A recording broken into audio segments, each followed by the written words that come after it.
달러가 왜 기축 통화를 해야 돼? 그건 중요하지 않아.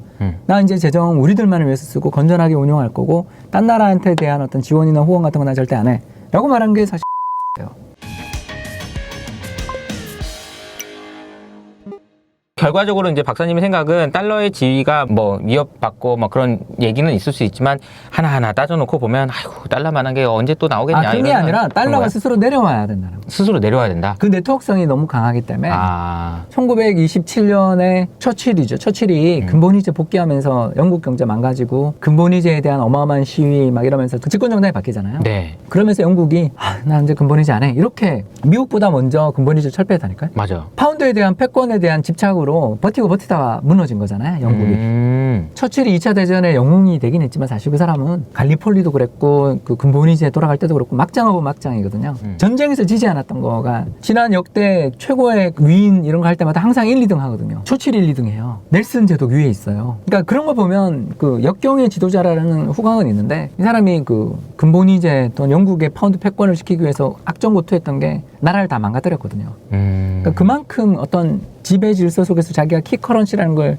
그 네트워크성을 가지는 게 유리하니까 어떤 사람들 눈치 볼 필요 없이 마음대로 적자부터 찍을 수 있는 그 권리라는 게 얼마나 그렇죠. 부러워. 그러니까 그걸 가지고 싶어서 애써 노력하다가 무너진 거거든요. 그러니까 미국도 경제력에서 밀리고 국방력에서 밀리고 네트워크성 하나만 들고서 버티다가 이거 하나 어떻게든 유지해 보려고 애를 쓰다가 스스로 지위를 벗어 던지게 되는 날이 올 거예요. 그때가 됐을 때 대안이 유로가 될 수도 있겠고 엔이 될 수도 있겠고 유엔이 될 수도 있겠고 심지어 루블이 될 수도 있는 거고 아니면 저는 크립토 커런시도 충분히 가능성이 있다고 생각하거든요. 지난번에 이제 달러 얘기하고 위안화 얘기하고 할 때 그때는 어떤 정도 느낌이었냐면 내 눈에 흙이 들어가기 전까지는 그쵸. 그래 달러는 아유 이런 얘기였는데 오 완전 좀 조금 바뀌었어요. 이번에 초가치 읽고 오 진짜요? 그의 커니가 미연준 특히 그린스폰 공격하는 거 보면서 제가 속이 시원하더라고요. 맞아. 진짜. 실책이 이렇게 반복되면 스스로 내려오는 게 나을 수도 있겠구나. 아이고 그래 내가 내려올게 이렇게 안 하지 않나? 닉슨 쇼크잖아요. 그걸 다시 잡아온 게 볼커죠. 그렇게 이해한다. 예, 그 커니 책을 읽다 보니까 그런 흐름이 느껴지더라고요. 야. 미국이 그 달러 본위제의 패권을 네. 스스로 내려놓은 사건이잖아요.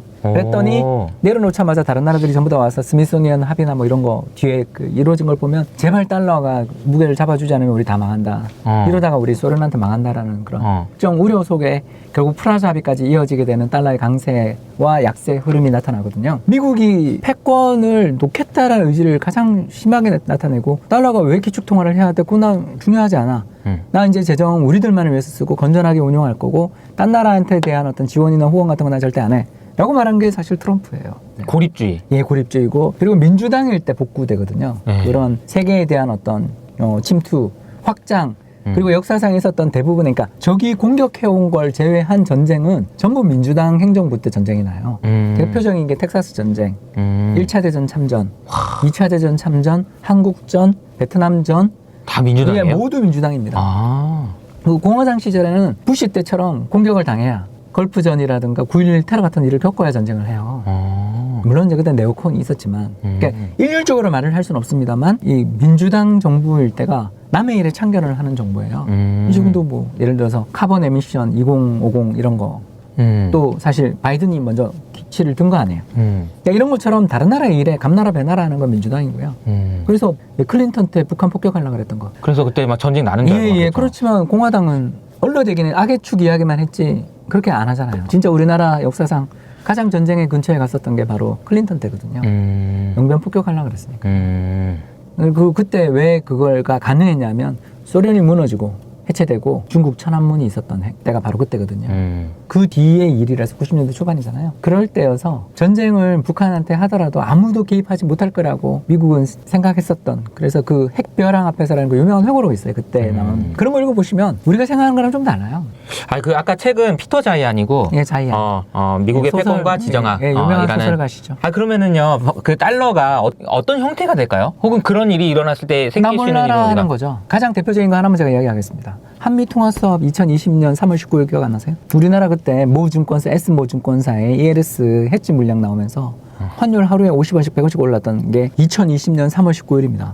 그때 미국이 주요국 통화랑 통화수합 해줬어요. 엔, 스위스 프랑, 캐나다 달러, 호주 달러 등 8개 나라 주요 그게 한국이 들어가 있어요. 그걸 왜 해줍니까? 자기들은 필요 없는 통화인데? 그게 다 리더십이거든요. 끌고 가는 거예요. 끌고 가는 거지. 그것도 있고 네트워크성을 유지해 주는 거죠. 전 세계 위기가 났을 때 미국이 먼저 리더십을 잡고 다른 나라들이 전부 다 금리 인하하기 전에 미국이 먼저 전화로 금리 인하했잖아요. 이렇게까지 적극적으로 금리를 제로 금리를 만드는 거 보고 이거 왜 이러지 그랬는데 지나고 생각하니까 그때 전 세계 경제가 마이너스 성장했잖아요. 네, 2008년 글로벌 금융위 때보다 사실 더 순간 심했죠. 성장률은 순간적으로는. 순간 성장률은 멈췄으니까. 2020년이 더 나빴잖아요. 네네. 그런 걸 보면서 전 세계 중앙은행이 전부 미국 따라하고 심지어 태국 중앙은행 같은 경우는 양적 완화도 했어요. 이건 다 해도 된다라는 신호를 주는 거죠. 우리는 안 했습니다. 아무튼 간에 핵심이 뭐냐 하면 이런 리더십을 가지고 남을 위해 희생해줘요. 독일이 저렇게 프리라이딩 했잖아요. 이 우크라이나 전쟁 이전에 독일이 노드스트롬을 통해서 우크라이나 침공할 돈을 준 건 독일이에요. 그러면서 ESG 이야기했죠. 거버넌스의 소셜 리스폰시빌리티 했죠. 예, 세계에서 제일 악마는 독일 아니에요? 그러니까 풍력이 어떤 애, 태양광이 어떤 애 그러면서 원자력 발전 없애고 그러면서 자기들은 그린 에너지의 녹색당이 집권하는 동안에 그래서 3번이나 전쟁했었잖아요. 그 나라에 돈을 대준 건 군자금을 대준 건 독일이에요. 노드스트롬 2도 있잖아요. 그 심지어 노드스트롬 2는요 크림 전쟁 이후에 했어요. 그래 놓고 자기들은 사회적 책임이 어떠니 ESG가 어떠니 그러는 거예요. 세상에 이런 쓰레기들이 어디 있습니까? 그런 나라에 비하면 미국 보세요. 유고슬라비아 내전에서 강간 수용소 혹시 기억 안 나세요? 세르비아가 했던? 그거 누가 하고 전범 재판 누가 집어넣었죠? 미국이잖아요. 그리고 시리아 내전, 아사드가 사람 그렇게 학살하고 자기 국민을 대상으로 해서 그 독가스를 풀었잖아요. 자, 그때 유럽 국가들 참전 누가 했죠? 걔네는 자기 식민 제국에 대해서 지키기 위해서는 알제리 내전부터 베트남 내전까지 들어가던 애들이 자기 땅 침공받는 순간 포틀랜드까지 달려가서 아르헨티나랑 전쟁하던 애들이 시리아에서는 어디 갔냐고요? 남오세티아는, 그루지아는, 체체는 지금 우크라이나도 어떻게 하고 있죠? 폴란드만 하고 있잖아요. 간단하다니까요. 나몰라라 하는 거죠. 예, 그러니까 그 전형적인 프리라이딩인 거고요. 그러니까 저는 그들이 좌파인지도 궁금하다. 진보적이지 않다는 거예요. 그냥 이기적인 집단들인 거죠. 그런 집단들끼리 놔두면 지네들끼리 알아서 잘 살아라 한 게 트럼프잖아요.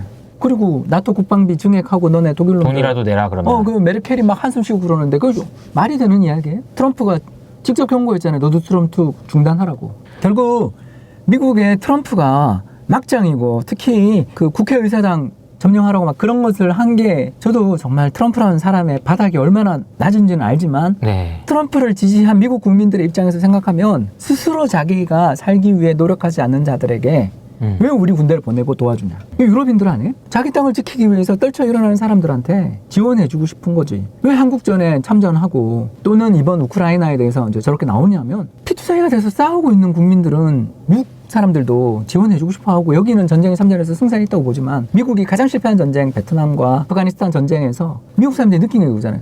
그 나라 국민들이 정말 압제자를 물리치고 외적을 물리치겠다고 일어나면 도와줘야지. 근데 거기에 있는 새로운 지도자라는 사람들이 국민들로부터 지지를 받지 못하고 국민들이 싫어하는 사람들을 지지하는 것은 이건 전쟁에 이길 수 없고 수렁이고 우리는 할 필요 없다라고 생각하게 된 거죠. 아프가니스탄 카불 순식간에 넘어가는 거 봤잖아요. 바이든 지지율이 급락하게 된 계기 아닙니까? 그렇죠. 그때 이후로. 왜 그럼에도 불구하고 철군해야 되는가? 예, 철군하는 순간 무너질 정부라면 빨리 발을 빼는 게 국민 이익이 낫지 않냐. 저는 모 연금에 있을 때 네네네. 유럽 연기금 사람들이 저한테 와가지고 네네. 주한화 뭐 포스코 이런 거 투자하지 말라고 그러더라고요. 그럼 제가 그랬죠. 포스코는 대일 청구권 자금으로 만든 우리 조상들의 피를 대가로 받아온 돈으로 건설한 회사고 주 하나 없으면 우리가 북한하고 전쟁 났을 때 총알을 누가 만들어주냐, 화약을 누가 만들어주냐. 걔네들이 뭐 백린탄이 어떠니, 포스코 같은 경우는 미얀마의 그 가스전이 어떠니. 제가 그런 이야기를 들으면서 와, 얘들은 정말 모렴치한 인간들이다. 왜 노르웨이 연기금의 배제 리스트 한번 꼭 보세요. 노르웨이 석유기금. 우리는 지금 주변에 왼쪽에 서해 건너는 순간 맨날 우리 경제구역 침범하고 있는 중국 있지. 북한에 얼마 전에 또 자기들 태양절이라고 미사일 쐈지.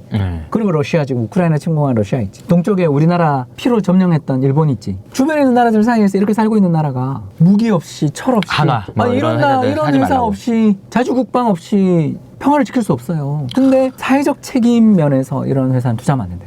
그런 태도들을 보면서 당신들은 나토의 해구산 밑에서 평화롭게 사니까 그런 이야기를 할 수 있지 라는 생각밖에 들지 않고 또 나가서 유고슬라비아 내전 때 평화유지군들이 어떤 작태를 보이는지 알잖아요. 사실 강간 수용소를 사실상 합법화 시켜줬던 인간들이잖아요.